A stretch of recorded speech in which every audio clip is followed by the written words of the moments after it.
ちょっと王ちゃん早く番線結びに来てもらわんと。番線がかかる。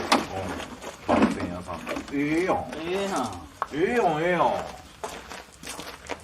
ええやん、ええやん。ザコシショウみたいな。ええやん。ええやん。このスウェーデントーチ。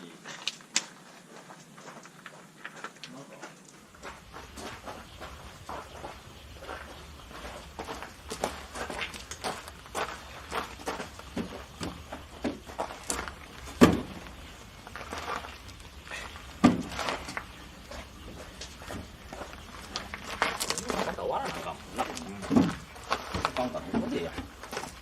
長いの。まあ、それまた。なくなりせなあかん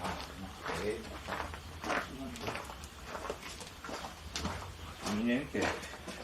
いや、あれやで。2年したやつあるって言ってただけやで。あ、そう。一個だけあれあるん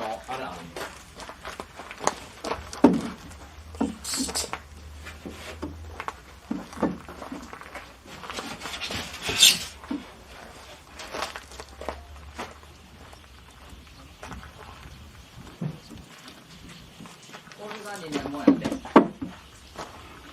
これがおスウェーデントーチ上置かれへんか。いける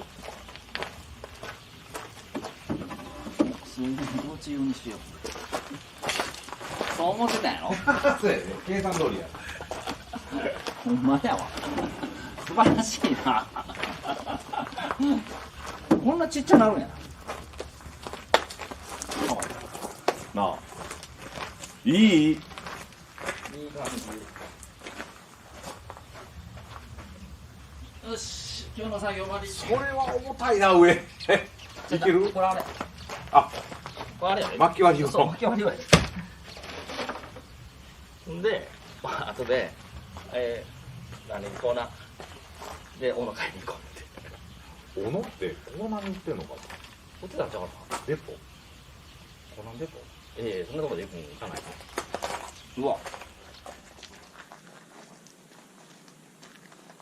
以上によくできましたこれがな発想やね。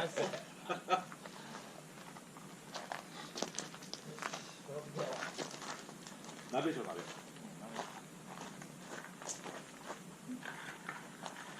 細かい木拾ってあれして木作らなあかんやろ木を